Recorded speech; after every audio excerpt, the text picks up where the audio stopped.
Okay, 2023, 8/31. It's Kris Kotsopoulos with Kayce Cover. Kris, do you prefer to go by Von Farrell or by Kotsopoulos? We have a standing joke here. It's actually Von Farrell, but we say Von Farrell when the dogs lose their cool. Love it. So you hit it right on the head. Von Farrell is the kennel name, yes, but Von Farrell is our slang. Okay. And do you prefer that to Kotsopoulos? Yeah, just Kris is fine. Okay. Yeah, that's me too. That's Mm. me. In fact, I am so bad this way because I worked with nothing but PhDs and so on and so forth, regular doctors, and this whole title thing. And I'm like, there's like a gazillion of you, and there's only a few world famous animal trainers. So unless you're willing to address me as Queen of the Empire, no. The question for all of us is, what is keeping us from being able to see? Like, what's at stake emotionally, as well as ideologically. So one of the things I find with regular dog trainers is if they don't have a leash and a food pouch, they feel like they're not training. Mm-hmm. They're very reliant on devices. That's all handed down. That's a traditional system that's handed down to everyone. If you were to ask questions, why do you do that? Most people aren't able to answer it. They'll just say, because he or she told me to. So it seems to be the way of the world. Yeah, and that's why I was giving you a hard time about how can you still be so naive? Because the very fact, I know so many trainers I respect, and they don't see what I'm talking about or doing. They'll say things like, you shouldn't tell people it doesn't take very much time. Don't you think that's unethical? I've got thousands of hours of video showing that this is the time it takes. And if anything, I'm still padding the estimates. Yep. And so I told you about the guys with the dog, where if the dog didn't want their stupid toy, they were not going to let that dog continue to work. And they have no way that they have confidence in that they can evaluate that dog to see, or it doesn't occur to, like, why couldn't you do the same tests on an older dog that you do on a dog that you're preparing for work? And if the dog's giving you the reliability, even though she doesn't want the ball that you have, let her work. Mm-hmm. But people are so unwilling or unable to actually see what's in front of them. I'll stop there because I'm not sure what's happening. Well, there is a problem with rigidity, and I do everything I can within my own tuition or my own group to create an element of plasticity in their approach to anything. The rigidity does cause problems. Whenever I get a new person coming in with a very strict belief system, it's a temporary clash, but I'm very aware that exists, and so I don't antagonize the scenario. I work with it, knowing very well that it'll take months to sort of diffuse and rearrange the thought pattern, and it works because if they can see it occurring and working, then they'll work with it. My thing is, from a personal perspective, I know that exists, and so I'm very much I can be quick to take on a new idea to the point where it almost looks flippant. So I get that. I do. You get that? Yeah. So I could be very this way this month, and then suddenly I get a huge breakthrough, and I understand it so well that I'm thinking to myself, "Holy God, it's almost like I've been doing this all my life because it's congruent. It works, and it works, and the evidence is in the animal. And so when someone comes to me the next month and sees I've changed my approach, they're like, what's going on? Last week or last month you said this, and my quick response is, that's all I've had. Let's go. Because it's about emotional evolution as well as it is following a formula. But the formula is only going to work if we can assess the animal accordingly.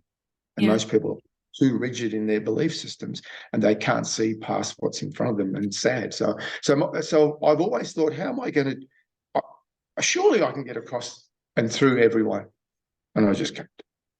I can't. No, it's like if they are not already on that journey, they are not ready to see it. Correct.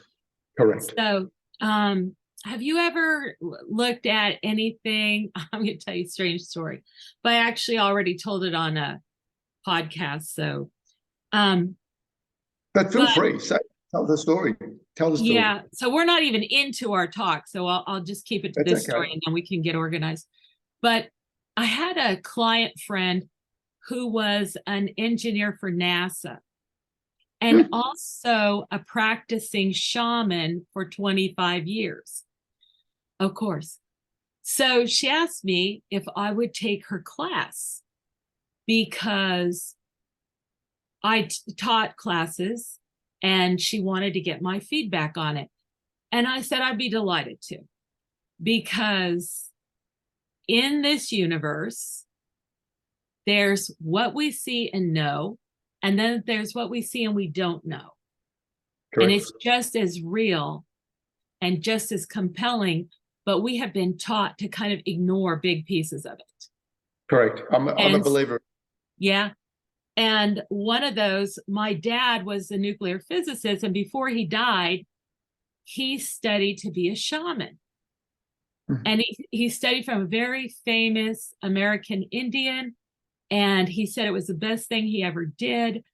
And I kept getting people coming up to me and introducing themselves as shamans. And I thought that was kind of strange. But anyway, I ended up going to this talk on shamans with a friend, and there were some famous people there. So I'm trying to eat some refreshments. I had some really old almonds so that I could eavesdrop on these people. And this lady interrupts me and says, I have a message for you. Your path is the path of the shaman. And I turn around to see who's getting a message. And there's nobody behind me. And I look at her and I go, do you think you have a case of mistaken identity? Because I'll bet you there's at least 20 people here that would be thrilled to get that message. But I already have a path and I really like it, and I'm not looking for another one. And she's like, my message is your path is the path of a shaman. So I'll cut that story there and go forward to the fact that I was having a total failure to thrive. And my client friend said, well, if you're being called to be a shaman and you don't go, they will make your life just miserable. Who's they? Yeah, who's they? Who's they? But while I was curious enough that it's like, okay, I'll go learn that. But then I'm like, I don't want to go up to somebody that's serious about this, like you and I are about what we do, and go, hi, I want to take your class, but just because I want to see what you're about, I'm not really interested, la, la, la. So she gave me the perfect in to take this class and help her with it, do it at a legitimate level and not be trying to pass myself off as somebody who honestly wanted to be a shaman. And so you have all these assignments. Do you know anything about shamanism? Not really. On journeys? Literal, but I haven't delved into it, no. Okay, so a shaman is like an intermediary for his constituents. He's the guy that goes into the supernatural world to interface for them. He's a specialist. and he'll bring back gifts and information and all this stuff.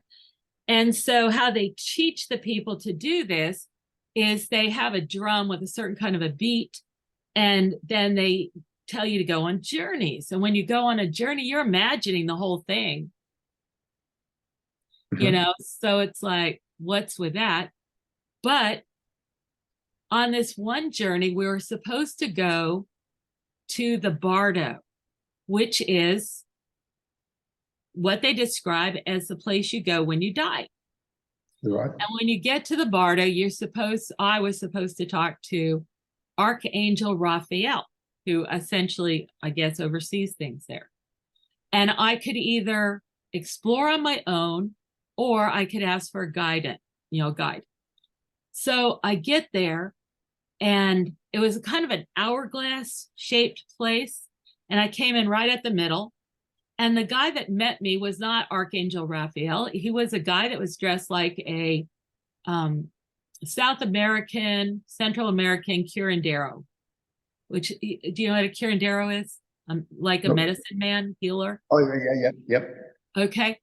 And I know what he's saying, but I don't know that he actually said any words.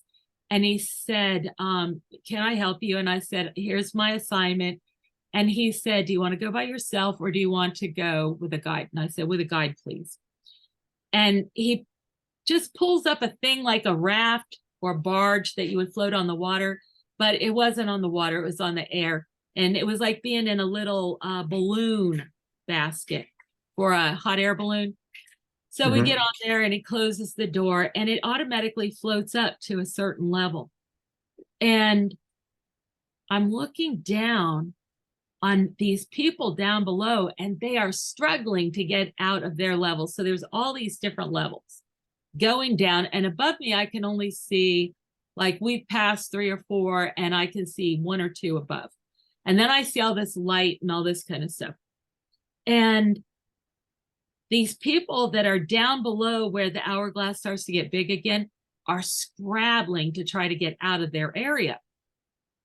And as much as they struggle, it's like the sides are like sand dunes or something. They keep sliding back down until some woman just floats up.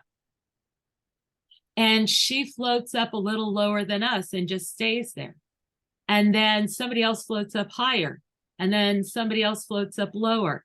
And the curandero looks at me and he says, they have to learn that you don't get out by striving, you get out by transforming. And boy, do I try to put that to work in my own life.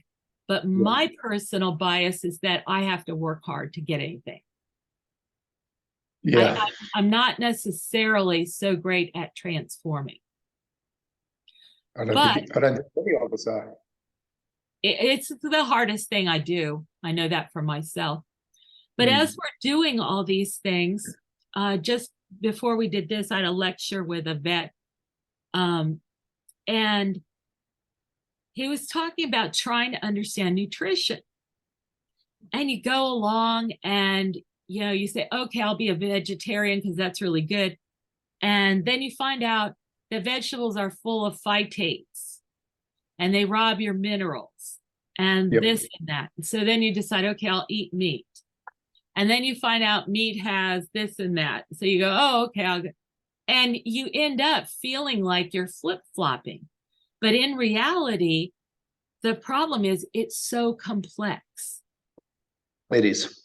It's at these interfaces when we understand, like phytates can be somewhat, if not completely neutralized by heating them. So if you want to eat plants, if you cook the plants, you'll often get rid of that problem. Right. But if you ate nothing but raw plants, that could be a really serious deal. But we don't get an owner's manual. We have to figure this all out.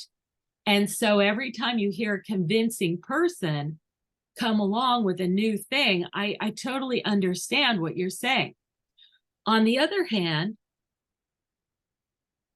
I only do this.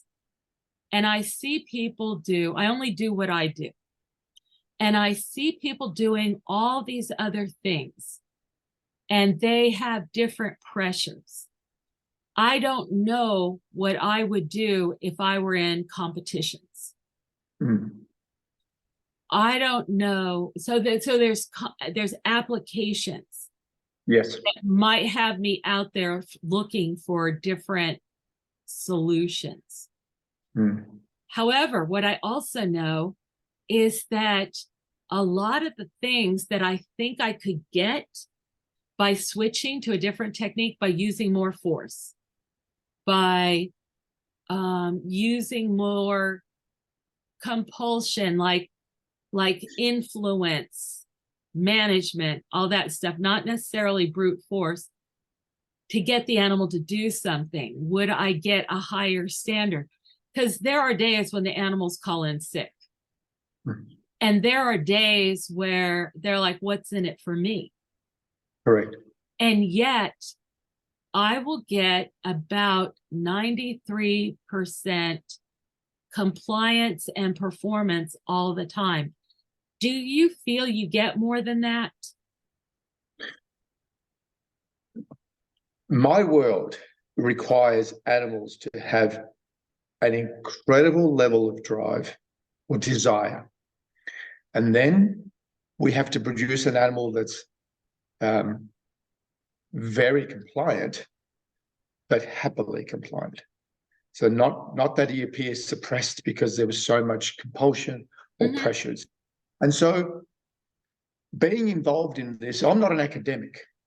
I'm a business owner and a laborer as such, labor of love. And if you can imagine, 42 years into it, we commenced at that period where there was no internet, there was no Google, there was no capability of accessing any of the science journals, not that we would understand. Or even them. each other, right? Correct. Actually, that's more the point. And that's why people would come from different countries to present their theories and ideas, and yet it would always clash with the previous person because he has a different idea. And that's sort of another story. But ultimately, I'm not an academic. So I've had to work things out through experience and then through the sciences as I understood them. Mm-hmm.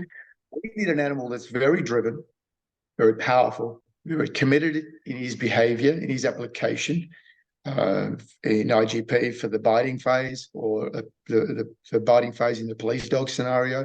But we need absolute compliance as well because of litigation issues or for competition issues, for point scoring. What issues? What was the second one? Competition issues, for okay. points. And so the enormous struggle has been, how do we get an animal to love what he does or it does, be very compliant under extreme pressures of attraction or stimuli attraction, without being flat, without being barbarically treated? And that has been an enormous struggle because I've always intuitively known that there's got to be a better way.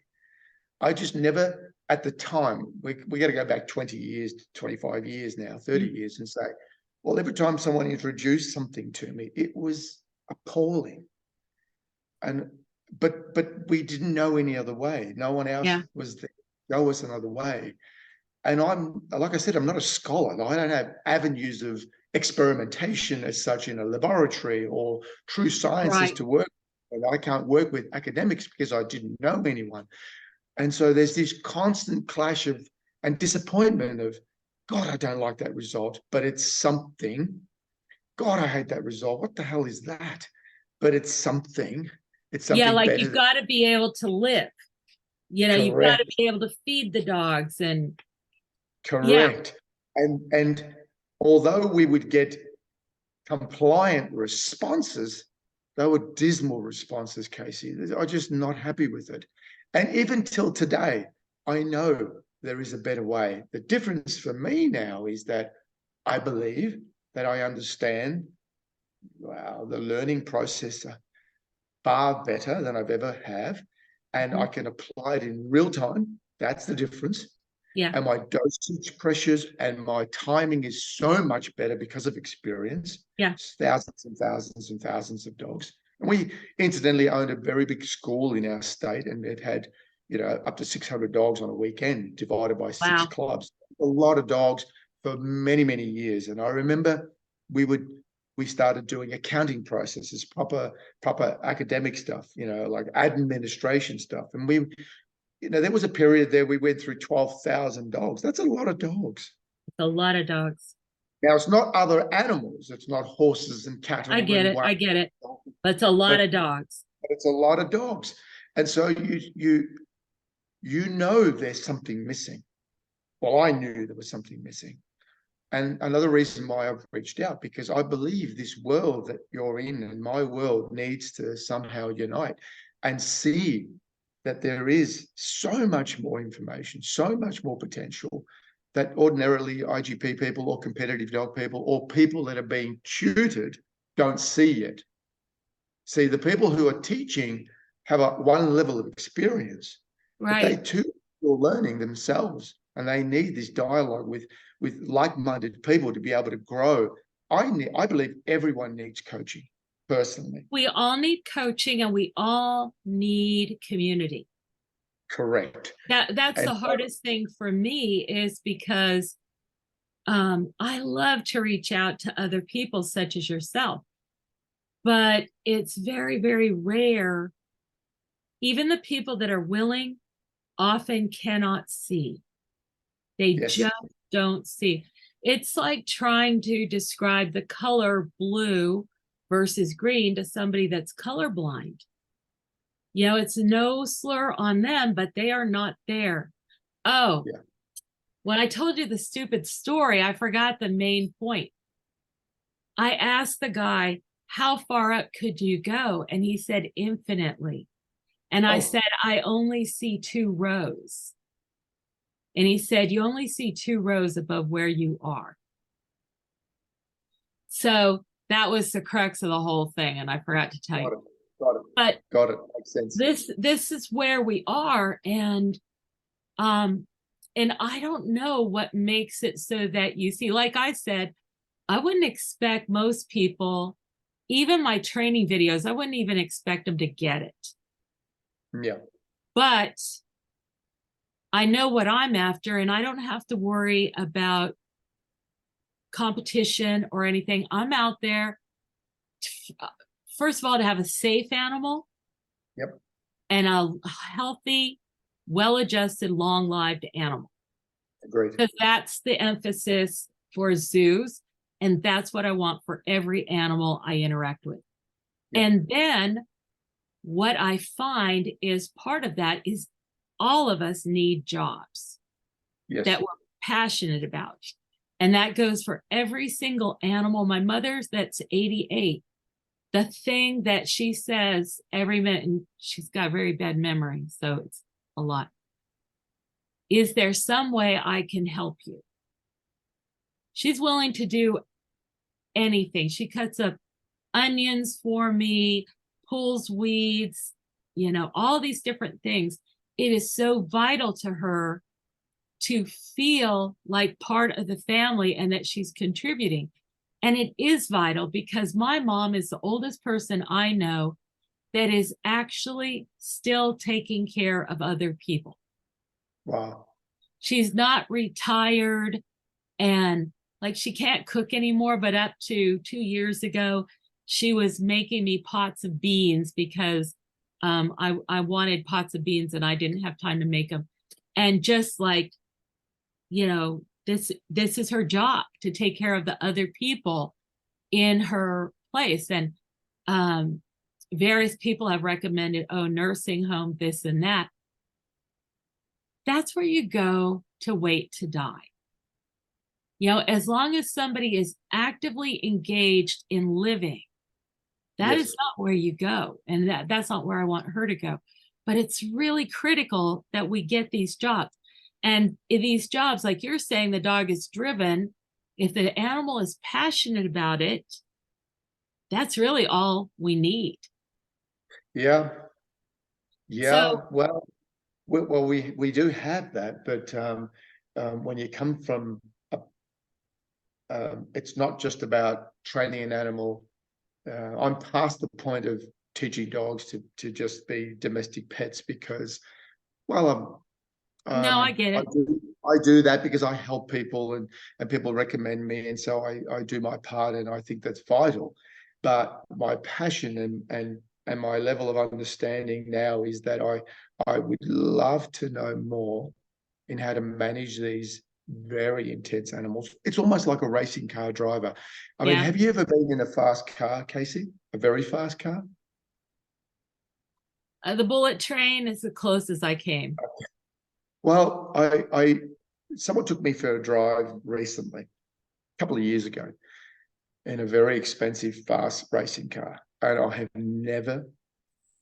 I was actually terrified I because it would was be. so fast that my head, the G-force was so incredible. I've never felt that feeling before where I'm stuck to the vehicle, to the back of the chair. I cannot move, only my eyes can move. And he's Wow. laughing and he's streaming around the field. And my first thing is I'm out of control and we could kill ourselves here. This is crazy. Yeah. It So wouldn't be worth it to me to die like this. correct. And we're dealing with not dissimilar animals, and I mean very driven dogs, and they need appropriate management. Now, given some of the handlers that we have, they're very skilled, competent people. They understand the nuances and all the issues that come with that type of fast Hmm. car or fast dog. Hmm. So they're managed very, very well. There's no headaches or issues at home. They never get out inappropriately. They're very safe, but they also want to get the very best out of these types of dogs. Yeah. So, and I know yeah, I know we take dogs to a very good point, and I see this on a national basis because I do a lot of workshops with people. I train with agencies all the time, and I see very competent people with very competent dogs. But I know there's more. I know there's more. I can see it, and sometimes you get stuck because you don't see the background. You don't know the process of learning. You don't know what's going on at home. There's a lot that interferes with their relationship at home, and so I can only go on what I see. When I look at some of your videos, and I've known about you for 7 or 8 years, perhaps even longer. And by the way, oh God, I don't have it with me. I wanted to show you something. I found a book. It's your manual. I was going to show it to you. Oh, Can the I? one introduction to bridge and target training. I think it is. Yeah, yeah, it is. Yeah. And now, Yeah, but I'll send you the others. that is purely coincidental in that I didn't make the connection until I was looking through some books just 3, 4 days ago and realized it was sitting there and it's been there for 7, 8 years or maybe 10 Oh, years. oh, you had the That's book all that time. yes. I've had the book the whole time. I've read Why do it. you still have any questions? Because it's at a different level now. I understand that, I think, but it's a different level. And I think this discussion needs to evolve over time. It's going to take multiple discussions to get to wherever it goes. But I've got a very good feeling that this is a and a very important discussion I for feel everyone. the same. I feel this is a very special opportunity, maybe related to the contributions that we're both supposed to make while we're here. So maybe not so much to our own persons or our own business or our own wealth or anything like that, but to taking things forward. Although I recognize that just like we're talking about for ourselves, things flop back and forth in all of life. You think that there's progress being made, and then all of a sudden you see something that just rips apart your confidence. So when you read that manual, Mm. then It what? made total sense, total sense. And I've been applying. It made total sense, and I've worked with it, and it all works. There's only now the problem is I haven't looked at that manual for over 7 or 8 years. So when was it published? Do you recall? 1990. Really? Yeah. Oh my goodness! I didn't have it since 1990. I've only had it probably 10 years, but Oh, wow. That's So, fascinating. So so the that is reason, that is genius material in there for 1990. well, thank you. It is.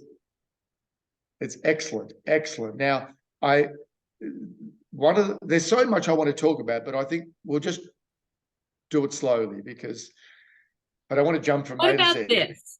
What about if we did uh kind of like a podcast series? If we had like a club and we got together to talk, once a month or once a week or 10 times in a row and then take a break or something like that. Yes. Yes. And What put it about together. my club, my group? Because they're they're pretty good. They're very good skilled handlers, but they could always learn something. And they'd be open to this. Well, that's taking it to a specific organization. Yep. So, um, And perhaps it can just start at that and then evolve. I really don't know. I've never done this before. yeah, I was thinking of something totally public that we just put out there, but not necessarily all the levels, because that manual's been out there since 1990. And I have people will come and find me because of that manual, but most people don't get it. That manual was somebody sold their secondhand copy on Amazon and it sold for $215. Did it really? Yeah. Well, here's a question for you, just off the cuff. Yeah. If you look at that manual written in 1990, what are your thoughts on that in comparison to what you believe now? Pretty much the same. For example, there on the intermediate bridge, we say issue a cue, and then the first increment of try that you see, you start the intermediate bridge, or we call it the IB. No, because we had a trainer who was blind. Yeah. And she was at a certification seminar and she's like, Kayce, I can't see the dog. I don't know when to start to bridge. And I said, well, give the cue. And she gives the cue and the dog's like, and we go, start the bridge, start the bridge. We now cue bridge. Do it, good, you did it. Now, once the animal is confident and proficient, we drop it back. But I can always bring it in. I can always bring the intermediate bridge in. Oh my gosh, there's so much to the intermediate bridge, but we'll talk about that maybe later. Mm-hmm. Here's what I would like to do right now before we actually do our podcast part of it. Can I go over a couple of pieces of video with you? Yes. To just talk about it. And yes, you might have similar ones that you would like to talk about. So I'm going to do the share screen thing, and you can share screen and show video also. Well, interestingly, I wouldn't know how to use this appropriately, and I'll probably bugger it up. So you just just so you know, it's all on the bottom of your screen. And if you run your cursor over it, there we go. And when you share screen, there's a button on the lower left that says share sound. Yes. And you want to make sure to click that if you're going to watch video. Okay. So we're going to watch a video that I put up recently. It's going round and round. It's not doing its thing yet. Of course. Yeah. Okay, so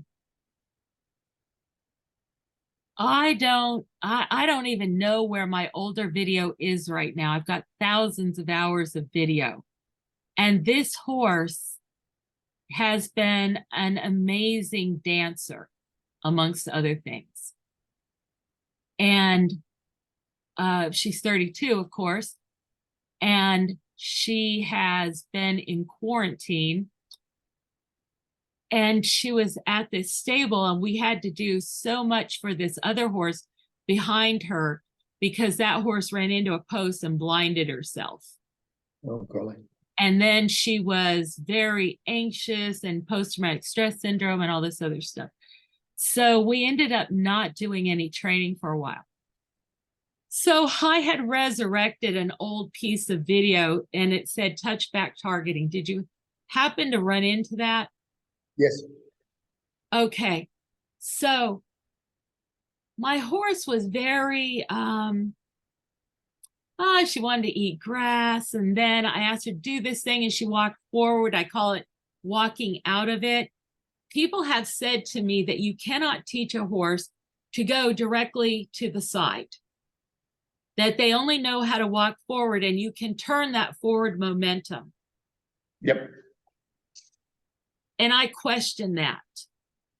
So after that video that you saw, that did have the horse targeting her hips or targeting her shoulder to my hand, Yes. but it didn't look like, if I saw that, I mean, that doesn't look like a trained animal compared to your animals.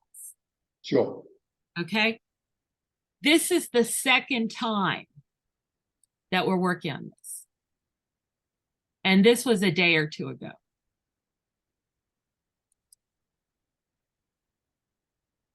I'm sorry, I don't know why my computer is.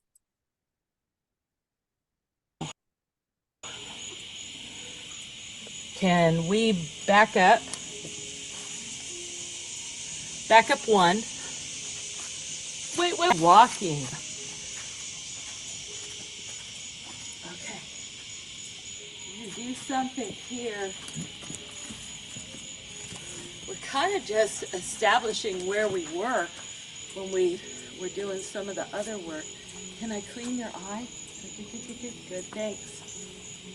Yeah. This is what I didn't put on the video on YouTube. Okay, you ready? Okay. I'm going to ask you to turn to your right. We're going to make a small circle to your right. You ready? Turning. Okay, so before she turns, how do you interpret her behavior? What do you think she's doing, thinking, whatever? I wouldn't know. I'm listening more to you than I am observing the behavior. So probably need to see it a few times. So okay. Is this the second time you said? Yeah, like in other words, that video I showed was from last it was from she's been at our house now since June 19th. Yep. So it was sometime before then, and I think it had summer insects in it. So I think it was last summer, but I'm not absolutely sure about that. But the deal is, I didn't have her in a situation where I could really do training. Mm-hmm. There were always people walking through with food trucks and other horses and making noises and jets going overhead and all that. And then when I got her here, this is the very first training session we've done since she's been here. Okay. And I had just seen that other video of touchback targeting, and I was really eager to see, where is she really if we do an actual training session. And I'm showing you all the dirty bits in addition to the core of the training. Good, thanks. So she had something in her eye, and now she's like, will you just scratch me, please? I know it. Okay, you ready? Okay. I'm going to ask her telling me she's ready to turn to your right. We're going to make a small circle to your right. You ready? Turning. Here. Good. Woo, woo, woo, woo, woo, woo, woo. Good job. Look at that. Woo! Yeah.